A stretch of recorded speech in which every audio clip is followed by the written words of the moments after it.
असंभव कुछ नहीं होता दोस्त, ये परिकल्पनाएं हैं खाली। और मैं आज तो आपको बहुत ईमानदारी से और 12 साल के तजुर्बे का निचोड़ निकाल के बता सकता हूं कि इस दुनिया में असंभव नाम का कोई शब्द होता ही नहीं है। इंसान कभी भी चंद्रमा पर नहीं पहुंच सकता, पृथ्वी विज्ञान की अधिकतम सीमा है।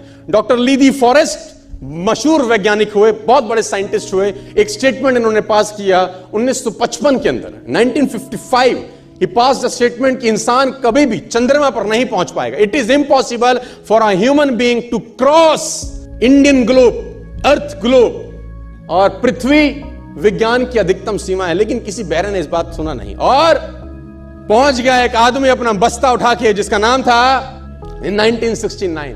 और उसके बाद तो स्पेस जर्नी ऐसी हो गई जैसे आप और मैं अभी पतिया और बैंकॉक चले जाते हैं। लॉर्ड केल्विन बहुत बड़े साइंटिस्ट हुए, उनका स्टेटमेंट आया कि सिर्फ पक्षी उड़ान भर सकते हैं, हवा से भारी मशीन का उड़ान भरना असंभव है। इट इज इम्पॉसिबल कि हवा से कुछ भी भारा हो और वो उड़ सके, क्योंकि ग्रेविटी उसको गिरा देगा। लेकिन तमाचा मारा इन लोगों ने, तमाचा मारा और लिख के दिया कि हमने साइकिल के स्पेयर पार्ट से इंसानों को पक्षी बना दिया, साइकिल के स्पेयर पार्ट से इंसानों को पक्षी बना दिया। 16 साल लगे राइट ब्रदर्स को जहाज का निर्माण करने में, लेकिन इन लोगों ने उसकी बात नहीं सुनी कि जो कहते थे कि वायु का सिद्धांत तुम्हारे विपरीत है।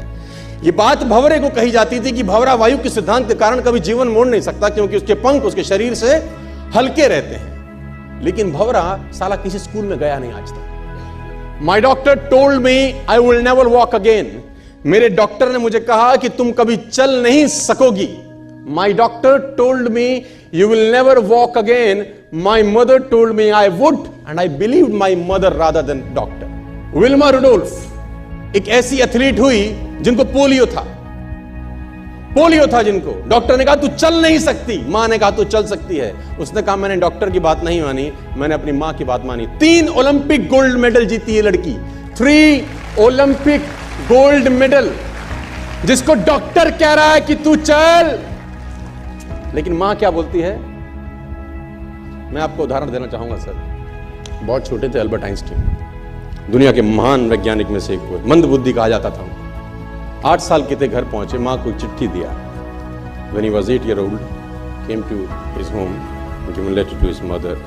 मां को एक चिट्ठी दिया, मां ने वो चिट्ठी पढ़ा। 8 साल के थे और चिट्ठी में प्रिंसिपल का खत था, उसकी मां के नाम। प्रिंसिपल ने ये लिख के भेजा कि आपका बच्चा विलक्षण प्रतिभा का धनी है, ग्रेट पावर है इसके अंदर, क्योंकि बहुत बड़े साइंटिस्ट बने, बड़े हो गए।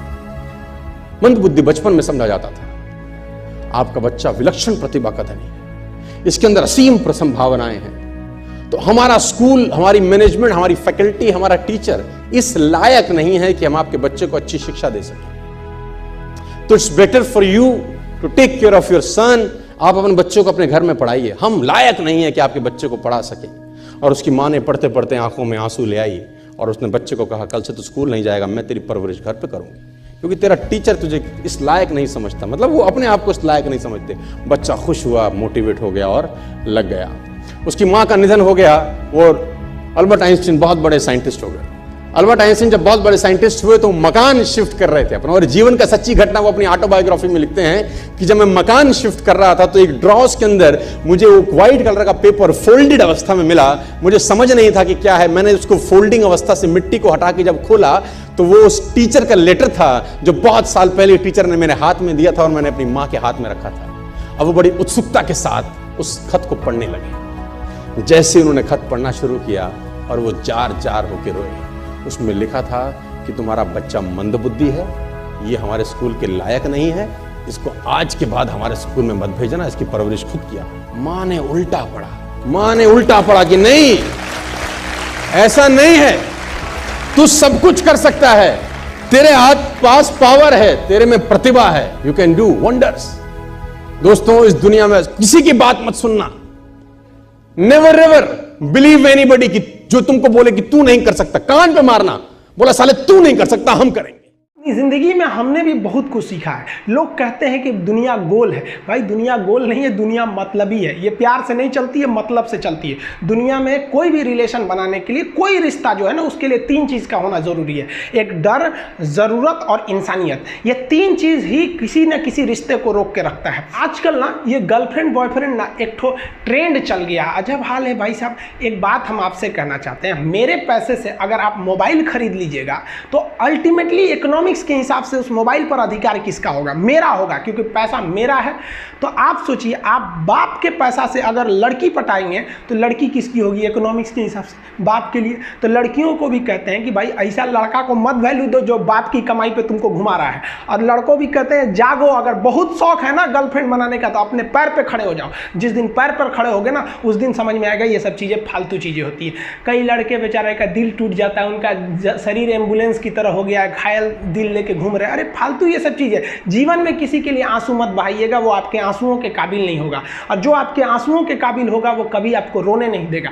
दिल टूट गया, गोली मारो यार। प्यार 24 कैरेट का था आपका, उसी की औकात नहीं थी जो खरीद सके। और हस्बैंड वाइफ में भाई साहब, हमारे जितने दोस्तों की शादी हुई है ना, वो सब परेशान रहते हैं हस्बैंड वाइफ में। इन दोनों में केवल एक खराबी है, दोनों अपने आप को सुप्रीम कोर्ट समझता है। हमारे भाई साहब, आप मिलजुल के रहिए। अभी क्या है कि आप जितने भी स्टूडेंट हैं, आप सबका जॉब लगेगा, अपने से सब शादी ब्याह सबकी होगी, भाई आपका परिवार खुश रहे। लेकिन आप देखिए, शादीशुदा इंसान हमेशा परेशान रहता है, ये दोनों हमेशा झगड़ते रहते हैं। समस्या क्या है? वाइफ चाहती है हस्बैंड को समझाएं अपनी बात, और हस्बैंड चाहता है कि हम अपनी बात वाइफ को समझाएं। भाई आप दोनों से कहना चाहते हैं, आप कोशिश करिए ये क्या कहना चाहते हैं, इनकी बातों को आप समझ जाइए। और आपसे कहते हैं आप अपनी बात मत थोपिए, इसकी बातों को समझिए। होता क्या है, लड़कियों को लगता है कि इनका हस्बैंड बाहर करता क्या है, ऐसे पैसा बरसता है, पेड़ पे से हिला के लेके चला। ऐसा नहीं है भाई, बाहर निकलिए फिर समझ में आता है ये कि बाहर जो आपके पिताजी या फिर आपके हस्बैंड या जो भी कमा के लाता है उसको कितना मेहनत होता है। और आदमी लोग को क्या लगता है, घर में तो कोई काम ही नहीं है, उठो नाश्ता बनाओ। अरे भाई साहब, झाड़ू लगाने से सही नाश्ता बन तो जरूर जाता है, फिर उससे पहले कितनी तैयारियां करनी रहती है, कहाँ कौन सा सामान है। एक दिन बना के देखिएगा, फिर समझ में आ जाएगा। फिर सब लोग खा लिए, फिर उसको साफ करो। सबका अपने अपने चीज़ जगह काम होता है।